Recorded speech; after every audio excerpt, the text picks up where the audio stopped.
propaganda asing itu adalah hal-hal yang justru itu di luar narasinya pemerintah. Jadi semua hal yang di luar narasinya pemerintah dibilang, ini mah propaganda asing gitu. Padahal sebenarnya kalau kita mau ngomongin propaganda asing, segala hal yang ada di hidup kita itu ya asing gitu. Bahkan agama yang kita anut itu kan hasil dari impor gitu kan, dari luar negeri gitu kan. Harus diklarifikasi juga mungkin ya kalau RUU ini bener-bener ingin diseriusin sama pemerintah gitu. Yang dimaksud asing itu yang seperti apa nih? Karena kalau kita ngomongin asing, pemerintah juga masuk Board of Peace gitu misalnya yang dibuat sama Trump. Menurut keyakinan saya, seharusnya nggak fokus untuk membatasi gitu. Okay. Tapi peraturan soal kebebasan itulah bagaimana justru peraturan itu melindungi kebebasan itu nggak sih? Jadi kayak beliau itu bilang gini, sekarang nih banyak narasi yang berkeliaran soal sawit di mana sawit itu jadi sawit itu berbahaya gitu.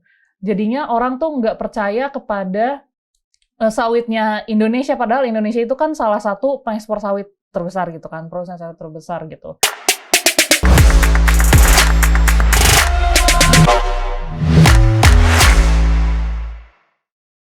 Halo semuanya, ketemu lagi sama kita di Ngobrol Kebijakan atau Ngobi di Indonesian Institute bekerja sama dengan Geolife juga. Perkenalkan lagi, namaku Intan, peneliti bidang hukum dari di Indonesian Institute, Center for Public Policy Research, bersama dengan Velia, long time no see, manajer riset dan program di Indonesian Institute. Yeay! Hari ini kita ngomongin apa? Capek. Kayaknya udah terlalu banyak isu yang ini ya. Yang apa ini? Sampai nggak keluar nih kata-katanya untuk ngomongin. Aduh, pokoknya kalau sudah datang episode di mana ada kombinasi Intan dan Velia gitu, berarti ada yang aneh-aneh. Iya.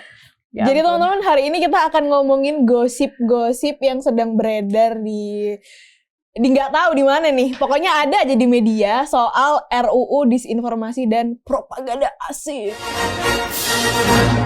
Ya, itu reaksi kita ketika pertama kali mendengar ini.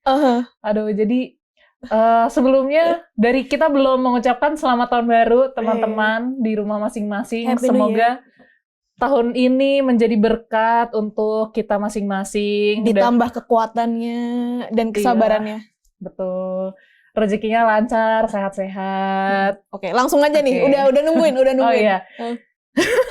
Propaganda asing. Aduh. Jadi guys, ternyata setelah selama ini dari 2024 ya kayaknya ya, sampai akhirnya kita ada di tahap ini dalam kehidupan yang selama ini kita dengar bangsa asing, kini mau keluar produknya, yaitu Undang-Undang Disinformasi dan Anti Propaganda Asing. Nah, sebenarnya kalau misalkan teman-teman bingung, jadi maksudnya apa sih undang-undang ini tuh, RUU ini tuh maunya tentang apa sih? Jadi intinya adalah kasarnya undang-undang ini tuh maunya untuk mencegah disinformasi yang beredar di sosial media, terutama yang bisa merugikan kepentingan-kepentingan bangsa secara ekonomi atau stabilitas gitu misalnya. Dan juga untuk untuk mencegah gitu ya adanya pengaruh-pengaruh narasi-narasi asing seperti itu terhadap kestabilan ekonomi kita dan juga kestabilan keamanan negara kayak gitu. Kurang lebih. Nah, sekarang pertanyaannya adalah udah pada lihat belum sih RUU ini atau naskah akademiknya deh? Jujur gue belum. Iya, sama. Nggak, tapi mungkin sebelum ke situ kita pengen nyorotin dari sisi kebijakan publiknya dulu kali ya. Karena kayak sebenarnya kita tuh udah punya undang-undang yang sama yang basically mengatur soal disinformasi gitu kan. Batasan-batasan apa aja yang harus kita jaga ketika bersosial media gitu. Itu ada di UU ITE gitu kan, yang paling obvious, sama yang paling baru KUHP dan KUHAP gitu kan. Brand new launching. Iya.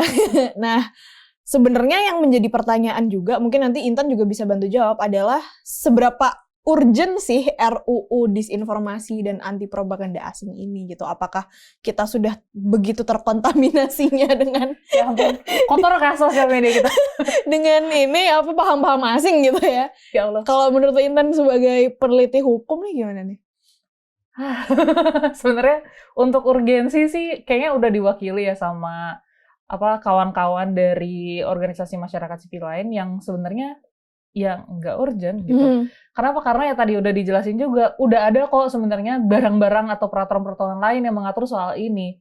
Dan justru sekarang nih UU ITE sama KUHP yang baru akhirnya bisa dilaksanakan di tahun ini, ya itu kan juga ini ya agak kontradiktif gitu. Maksudnya ada overlapping. Misalnya di UU ITE ini kan kemarin baru ada soal putusan Mahkamah Konstitusinya kan, yang soal bahwa kalau misalkan pejabat itu tidak bisa menuntut soal pencemaran nama baik gitu. Nah, sementara di KUHP ini ada pasal penghinaan di mana pejabat itu bisa bahkan mewakili lembaganya untuk melaporkan ke polisi gitu. Jadi termasuk kepada presiden itu ya. Iya, jadi gimana nih aserehe gitu kan, nggak atas bawah gitu. Nah, kita aja udah mempunyai 2 produk itu gitu. Sekarang mau ditambah lagi dengan RUU disinformasi gitu. Tentunya ini akan jadi membuat runyam sih sebetulnya. Kalau in plain language ya, ini akan membuat runyam ekosistem pengaturan kita dalam hal ya kebebasan berpendapat, bagaimana kita mengemukakan pendapat di media sosial terutama gitu ya. Jadi menurutku ini akan justru membuat pusing gitu.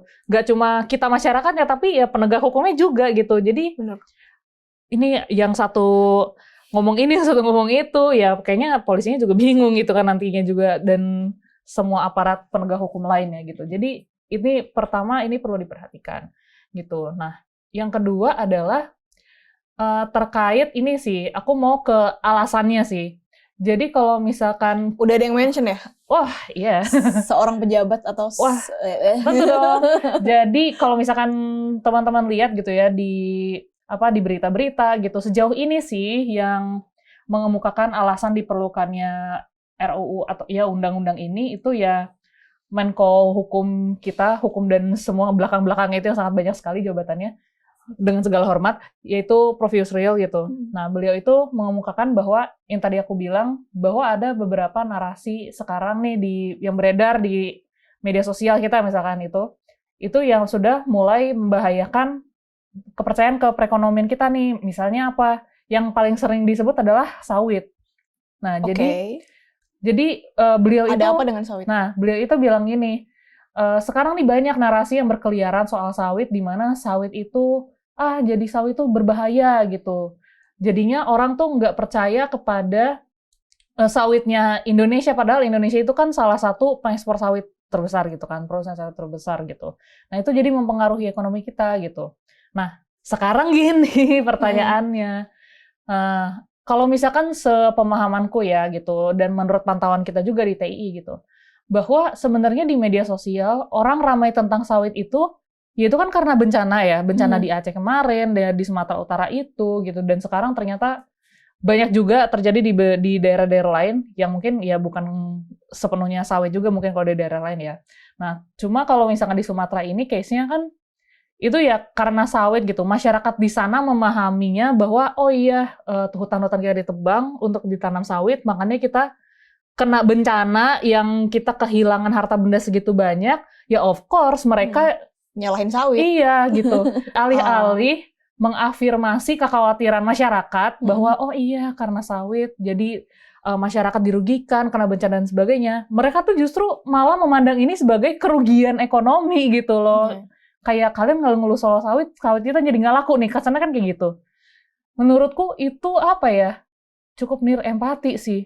Maksudnya jadi kayak nggak memvalidasi suara masyarakat gitu, dan itu jadi dianggap itu lagi antek asing, paham asing, apa sih ini influence asing soal sawit. Padahal kan masyarakat di sana juga nggak ngerti loh, nggak semuanya paham soal Eropa menolak sawit gitu misalnya, yang mana aku sendiri pun tidak paham, itu bukan di bidangku, aku tidak bisa menjelaskan sepenuhnya soal perdagangan ini, tapi ya kan nggak semua orang paham itu gitu loh, ya makanya mereka merasanya apa yang mereka hadapi langsung yaitu karena bencana ini, gara-gara sawit kita jadi begini, tapi pemerintah justru menganggap itu ini serangan terhadap ekonomi kita gitu loh, kok gitu ya gitu.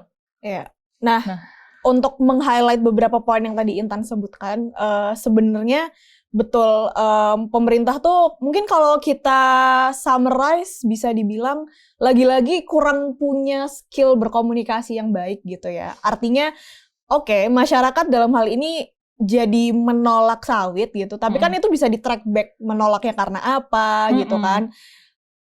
Masyarakat bukan berarti kemudian anti sawit, tapi apakah kemudian perkebunan sawit itu sesuai dengan peraturan yang berlaku apa enggak, izin lingkungannya gimana gitu. Itu kan sebenarnya logika dasar yang harusnya pemerintah bisa punya gitu kan. Tapi ya tadi seperti yang Intan bilang, alih-alih mereka bermuhasabah diri gitu ya, kalau bahasa di dalam Islam gitu.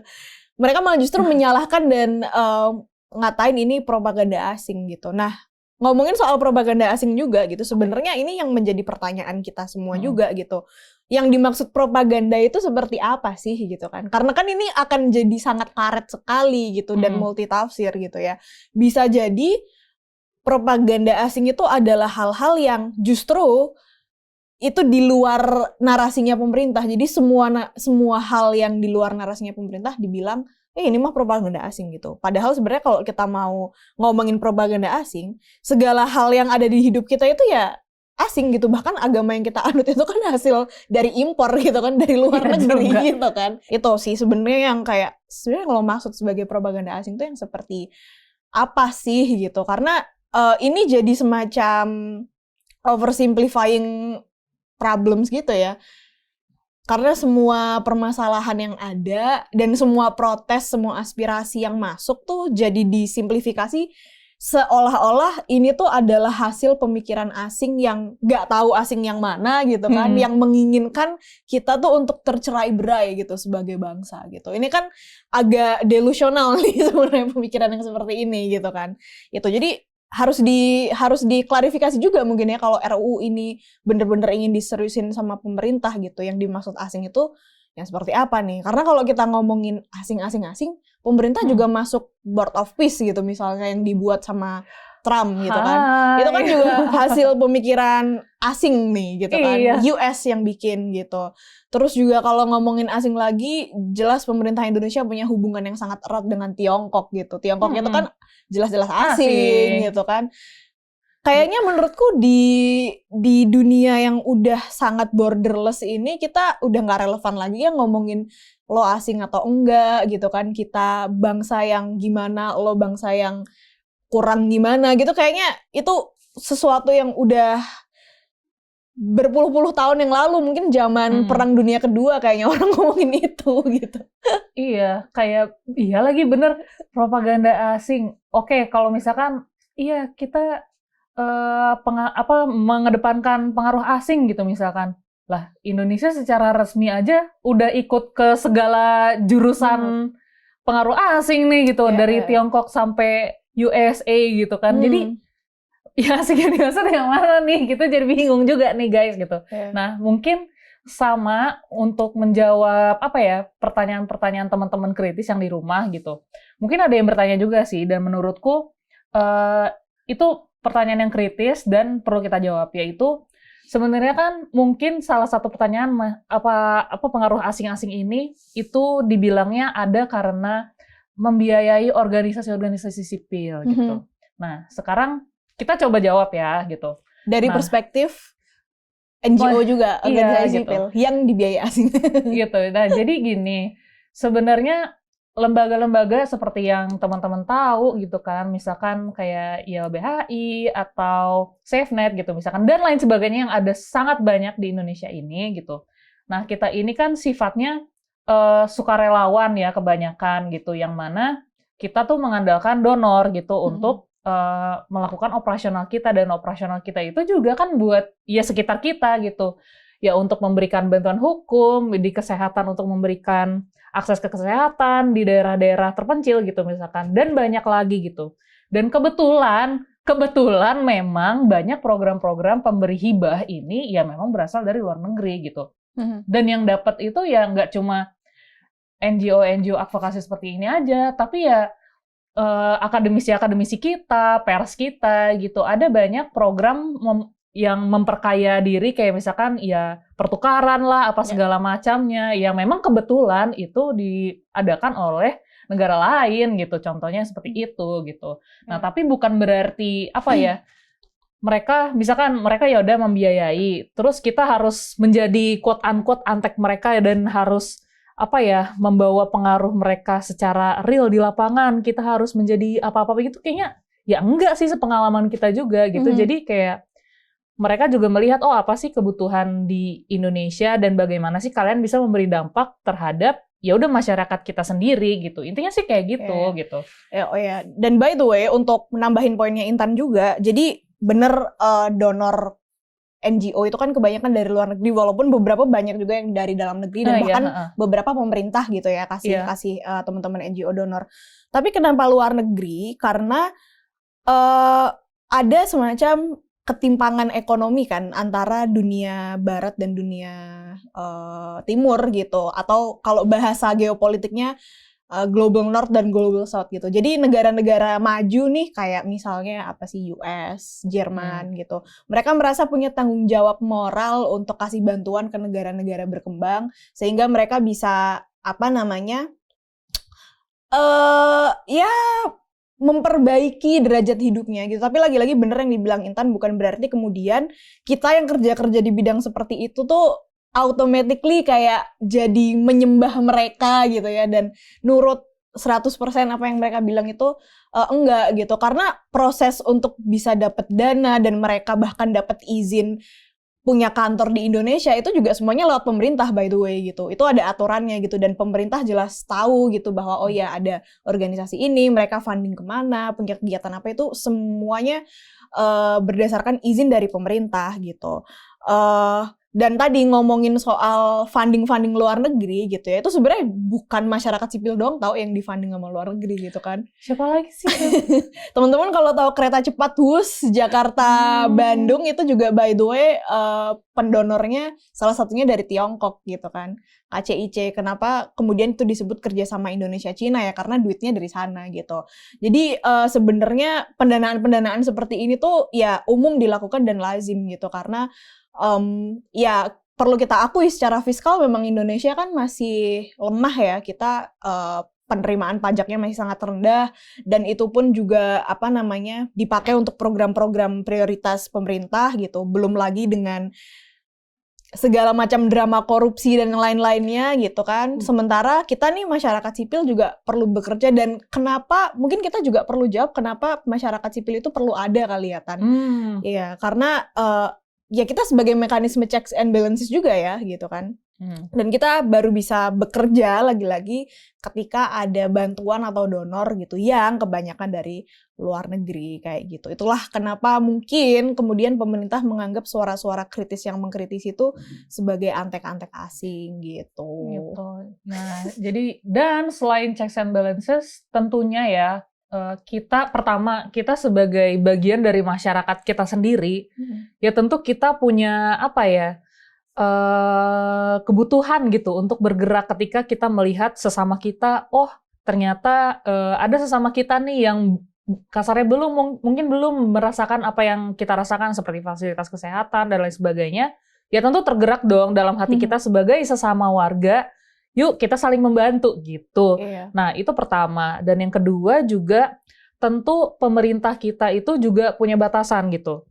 Walaupun ya mereka tentu saja ada sampai di ranah terkecil daerah-daerah kita gitu, tapi tetap saja kita tetap harus support mereka gitu. In terms of ya udah bagaimana pemerintah bisa lebih jauh menjangkau teman-teman gitu. Ya udah kita dari warga kita juga membantu pemerintah gitu. Nah, namun kadang bantuan yang kita berikan ini kadang sering disalah kaprakan karena bantuan kita ini nggak harus selalu yang oh iya mari kita bantu yang semua yang baik-baik, tapi ketika menurut kita pemerintah kayaknya ini dia yang bisa diperbaiki, ya tentu kita akan ucapkan itu gitu. Jadi apa yang harus diperbaiki, apa yang belum tepat, tentu kita mau yang terbaik buat semuanya gitu. Ya, dan kembali lagi at some point ada beberapa suara ini yang justru dinarasikan sebagai ya propaganda asing seperti itu. Sebenarnya kalau ini kita jadi ngomongin kerja-kerja NGO, tapi nggak apa-apa untuk intermezzo kali ya. Sebenarnya kalau ngomongin kerja-kerja teman-teman NGO itu juga kita ngerjain kerjaan pemerintah juga kok BTW gitu. Kayak kasih sosialisasi kemana gitu kan, advokasi kebijakan apa, itu sebenarnya juga kita in a way membantu kerjaan pemerintah juga gitu. Jadi kita nggak kayak membubarkan atau membuat situasi jadi tidak stabil tuh enggak juga sih sebenarnya gitu. Tapi lagi-lagi ini kan soal perspektif gitu ya. Itu. Nah, balik lagi ke RUU Disinformasi dan Anti Propaganda Asing nih Tan, gitu kan. Kita lihat secara logika berpikir pemerintah kali ya. Menurutmu kenapa kemudian mereka terpikirkan untuk kayaknya kita perlu nih bikin RUU ini gitu kan. Walaupun memang mungkin secara verbal udah diucapkan sama Prof. Yusril tadi ya, seperti yang Intan udah bilang gitu bahwa ada sawit apalah segala macem gitu. Tapi kalau berdasarkan perspektif orang hukum nih misalnya, kenapa kemudian ide itu tuh muncul gitu? Menurutku sebenarnya satu statement itu udah cukup sih, udah cukup merangkum bagaimana cara berpikir dari sisi pemerintah kenapa hal ini dibutuhkan gitu. Jadi kayak melihat bahwa ada beberapa masukan yang justru dianggap membahayakan gitu, membahayakan keadaan ekonomi, stabilitas dan lain sebagainya gitu. Yang padahal ya sebenarnya ya niat kita padahal sebenarnya nggak ke situ gitu. Gitu. Makanya ini dibutuhkan gitu sebagai ya salah satu pengaman tambahan ya aku rasa ya. Kayak gitu sih, yang padahal sebenarnya kan ya balik lagi udah banyak nih pengamannya nih gitu. Kayak gitu sih menurutku itu sudah cukup cukup jelas ininya sih motifnya gitu. Nah, nambahin poin dikit kali ya soal itu. Yang selalu disayangkan dari logika berpikir pemerintah, terutama setahun terakhir ini gitu ya, yang aku amati setidaknya, itu adalah ketika mereka membuat satu produk hukum, logika yang dipakai itu untuk mengatur, kalau enggak membantu gitu. Padahal kan produk hukum itu seharusnya untuk melindungi gitu ya. Melindungi kita gitu. Misalnya jangan sampai masyarakatnya kena scam gitu, let's say gitu kan. Tapi logika yang selalu dipakai itu diatur. Seakan-akan kita tuh ya objek kebijakan aja gitu. Padahal kan sebenarnya kita tuh subjeknya gitu loh. Kayak gitu, dan ketika pemerintah punya pola pikir yang seperti itu, aku rasa itu pola pikir yang sangat elitis gitu. Seakan-akan kayak pemerintah tuh udah tahu segalanya nih soal rakyatnya, kayak lu harus dilindungi dari propaganda asing, lu harus dilindungi dari ini itu segala macem. Sementara kitanya ngerasa, enggak kok, kita biasa aja gitu kan sebenarnya. Yang kayak gitu. Dan yang menjadi bahaya dari pola pikir seperti ini adalah menurutku ya, narasinya tuh jadi sangat timpang sih Tan gitu. Narasi antara pemerintah dan kita nih sebagai masyarakat sipil gitu. Karena pemerintah kan punya sumber daya yang begitu banyak gitu ya untuk memproduksi segala narasi yang mereka butuhkan. Sementara kita ketika mau memberi semacam antitesisnya gitu kan, narasi tandingannya, kita selalu dibilang lu antek asing gitu kan, lu kena propaganda ini itu segala macem. Nah ini kalau dibiasakan menurutku jadi nggak sehat kultur berpolitik dan berkebijakan. Bernegara sih. Iya, bernegara ya, benar-benar. Kultur dalam bernegara kita gitu. Jadi seakan-akan hal yang dianggap benar dan selalu valid itu adalah apa yang dibilang pemerintah gitu. Padahal ya enggak juga gitu. Bahkan ada poin-poin di mana ketika misalnya nyari data, aku juga udah merasa bahkan kayaknya data dari BPS tuh perlu dipertanyakan gitu. Dan itu nggak apa-apa gitu kan. Karena kita selalu butuh komparasi itu, kita selalu butuh second opinion gitu. Itu sih sebenarnya concern-nya tuh. Iya, kayak kita kuliah deh gitu kan. Apa yang kita tulis, kita kasih lihat dosen. Oh, dosen punya pemikiran tambahan atau bahkan yang berkebalikan gitu ya, yang bisa jadi masukan buat kita gitu. Ya itu ya dalam negara yang bebas untuk berpikir, berpendapat ya tentu itu adalah sebuah, bukan keniscayaan sih, itu ya ada sebuah hal yang lumrah gitu untuk kita punya banyak perspektif gitu. Nah, kalau misalkan aku tuh kemarin ikut kelas sama Indeks, halo Indeks gitu.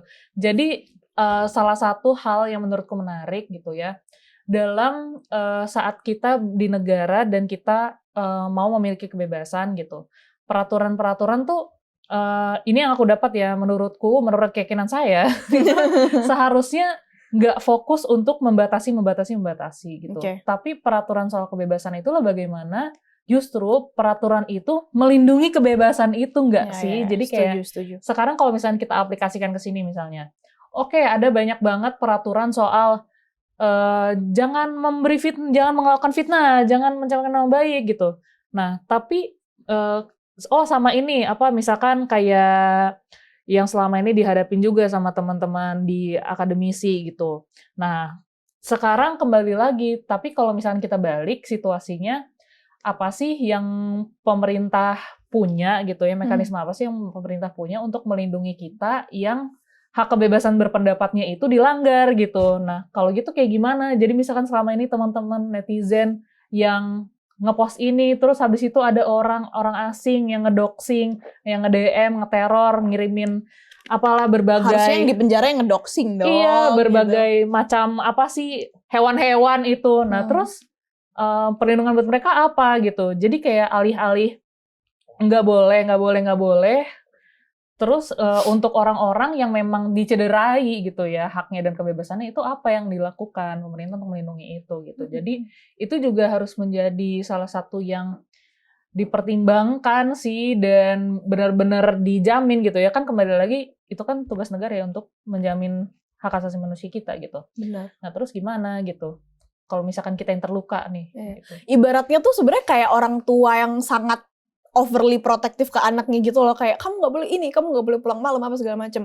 Yang terjadi bukannya anaknya nurut dan keadaan rumah tangga mungkin jadi lebih adem atau stabil, tapi malah anaknya justru malah mungkin berontak gitu kan, jadi anak yang semau dia gitu, dan mungkin jadi anak yang nakal gitu karena terlalu dikekang sama orang tuanya. Dan logika itu sebenarnya juga apply ke negara gitu, ketika negara terlalu mengekang rakyatnya, ini itu nggak boleh, bahkan mengatur sampai ke ranah privat, seprivat kita tidur sama siapa diatur gitu, misalnya dalam KUHP baru kan ada tuh pasal-pasal kayak gitu, ya yang terjadi ya kerusuhan di mana-mana gitu deh, mau di mana-mana dibakar gitu kan.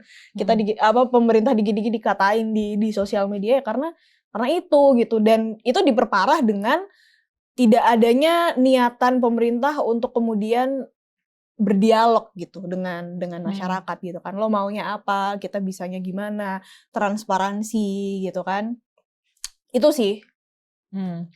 Nah, aku tadi suka sih sama analogimu barusan kayak seolah-olah kayak orang tua yang selalu melarang anak-anaknya gitu. Padahal at some point di sisi lain yang bisa dilakukan orang tua itu juga kan gimana ya aku memiliki anak yang berkembang dengan baik, yang cerdas, yang dia bisa menjaga dirinya, tahu yang terbaik untuk dirinya. Kan itu juga salah satu peran orang tua dong gitu kan.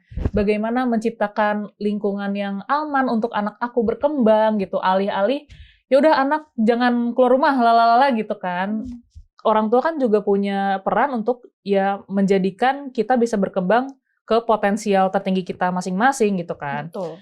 Nah, gitu sih. Dan perannya orang tua justru yang menyediakan fasilitas itu gitu kan. Sesimpel itu aja gitu sebenarnya. Nah, terus sebenarnya ini tuh hal baru bukan sih di Indonesia untuk ada peraturan semacam ini gitu. Atau di Southeast Asia lah ya untuk kita membandingkan gitu. Iya, nah gimana Susan? Kalau kemarin baca-baca dikit sih gitu. Sebenarnya di Malaysia dulu pernah ada peraturan serupa gitu. Nah, cuma ternyata karena karena satu dan lain hal ternyata mereka juga tidak berhasil gitu menerapkan peraturan tersebut gitu, dan akhirnya ya dibatalin juga gitu. Jadi dibatalin yang di Malaysia? Iya, intinya ya udah tidak berhasil dilaksanakan lah gitu ya. Nah, jadi intinya adalah ya kita bisa lihat bahwa sebenarnya ini menjadi pattern di seluruh dunia gitu ya, ketika hal-hal yang justru bisa mengganggu gitu ya, mengganggu kebebasan warga negara untuk berekspresi, untuk berpendapat, untuk menjadi bagian dari negara itu sendiri, ketika itu mulai diusik ya tentu akan jadi problem gitu. Kayak gitu sih, karena ya balik lagi perlu kita tekankan gitu loh, kita di sini tuh semua kita bagian dari negara kok gitu. Kita mau melakukan sesuatu yang kita bisa sesuai kapasitas kita gitu kan. Ya yang tentu aja kita nggak mau terjadi hal-hal yang buruk buat negara kita sendiri gitu loh, ya kan? Gitu sih, itulah yang menariknya. Dan mungkin ini menyampaikan keluh kesah teman-teman di rumah kali ya, kayak mungkin dari teman-teman iya aku bisa apa ya, selama ini aku kerja kantoran gitu mungkin ya, dari berangkat pagi pulang malam, apa sih yang bisa aku lakukan, dan itu sebenarnya banyak gitu. Nah cuma ditakutkan menurut keyakinan saya, kalau misalkan ya dengan ada undang-undang ini ya peran teman-teman akan menjadi terbatas, apalagi kita kan sekarang chamber kita nih semua masyarakat sipil itu ya ada di sosial media kan, di mana kita bisa dengan mudahnya menyampaikan pikiran kita dan bagaimana sih sebenarnya seharusnya apa yang terjadi di sekitar kita kayak gitu. Kayak gitu sih. Nah, ini ya akan membahayakan itu semua gitu. Apalagi diingat juga bahwa masih ada banyak sekali kasus yang berjalan gitu ya, pemidanaan yang berjalan sama teman-teman kita yang kemarin mengikuti demonstrasi Agustus atau bahkan cuma nge-share informasi soal Atau gerakan repost Agustus bahkan. itu. Iya, nge-repost gitu loh. Jadi teman-teman yang selama ini di media sosial dengan sangat mudahnya menekan repost untuk video kucing, video apa, lalalala, dan ternyata ketika kita menekan repost untuk informasi-informasi advokasi atau gerakan, ternyata kita bisa kena guys, semua bisa kena sekarang. Iya. Jadi mungkin itu